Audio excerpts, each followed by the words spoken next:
আল্লাহর নামে এবং আল্লাহর সন্তুষ্টি অর্জনের উদ্দেশ্যে সালাতুল ফজরের পরে বাংলাদেশের উত্তর পূর্ব কোণ পরিভ্রমণের উদ্দেশ্যে এবং তার নয়নাভিরাম দৃশ্যাবলী অবলোকনের জন্য আল্লাহর নিয়ামত রাশি নিজেদের মধ্যে উপলব্ধি করার উদ্দেশ্যে আমরা একটি নিয়ামত যাত্রা শুরু করেছি।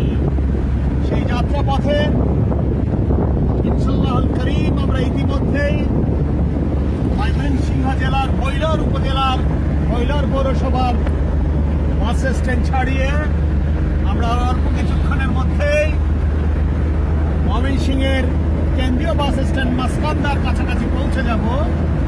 সেখান থেকে আমরা একটি বাইপাস ধরে ইনশাআল্লাহুল কারীম মুক্তাগাছা হয়ে জামালপুর চলে যাব। তার মধ্যে পথিমধ্যে আমরা বাংলাদেশের অন্যতম একটি চমৎকার মাদ্রাসা বড়ারা নিজামিয়া মাদ্রাসায় কিছুক্ষণের জন্য যাত্রা বিরতি করব। সেখানে ইনশাল্লাহ আমরা আমাদের সকালে প্রাতরাশ সেরে নেব।